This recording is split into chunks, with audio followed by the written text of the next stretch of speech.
So if you had a student that is about to sit an APTIS test, what is your top tip that you would give them? Yes, I do have a tip actually. So one of the tips that I have is that once you start the exam, you can go back and forth between questions. So if there's a particularly difficult question that you're finding during the exam, you can skip it and go back to it at the end of the exam. So don't waste time on questions that you don't understand or having particularly difficulty with. Focus on the questions that you can do and get the grades in those questions. I think it's very important to always write full sentences and follow the same pattern, using the opening formula, dear sir, madam, the closing formula, yours faithfully, and always organize your paragraphs with connectors, first, secondly, finally, as well as using conditional structures. If I had to choose one, I would say starting sentences with I would like to say, I would recommend, I would suggest, using long full sentences. Well, regarding the APTIS exercise that you can find in APTIS General on APTIS Defense as well, the best tip that I can give you is to read everything before you make a decision, because each paragraph can have more than one answer, I mean, in your mind at least, because you know APTIS exams can be tricky. It's not a good idea to make a quick decision. So read everything very well and search for particular words or expressions that can be related to some paragraphs, because sometimes the answer is in one particular line or an expression.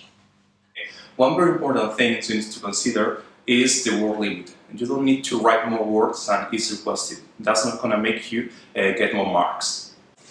If I was to give one piece of advice to students taking the APTIS test, it would be to not get nervous about not hearing the question in the speaking exam. So you also can read it on the screen. This works great in two ways.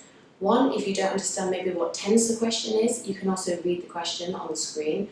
But also, if you read a word and not sure how to pronounce it, you can listen to the question and therefore know how to pronounce it correctly.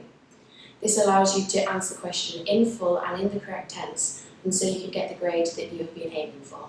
When it comes to the reading parts, in the fill in the gap exercises, don't just pay attention to the vocabulary, also pay attention to the grammar, whether you need a noun or a verb or an adjective. If you pay attention to that, you will be filtering the option not just paying attention to the vocabulary but also to the grammar, and that will make it easier for you to know what kind of word you actually need to fill in that gap.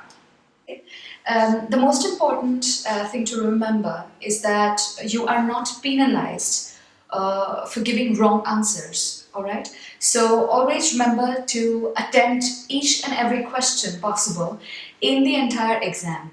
Never leave out any answer.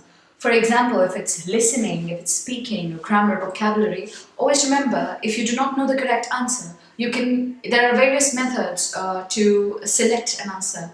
You can choose an elimination method. You can attempt the ones that you know first, and then you can attempt the other ones. Also, remember, if you are skipping an answer because it's difficult, always remember to go back to it and select one answer if it's possible. Yeah. So always remember, 100% completion of your exams is very important.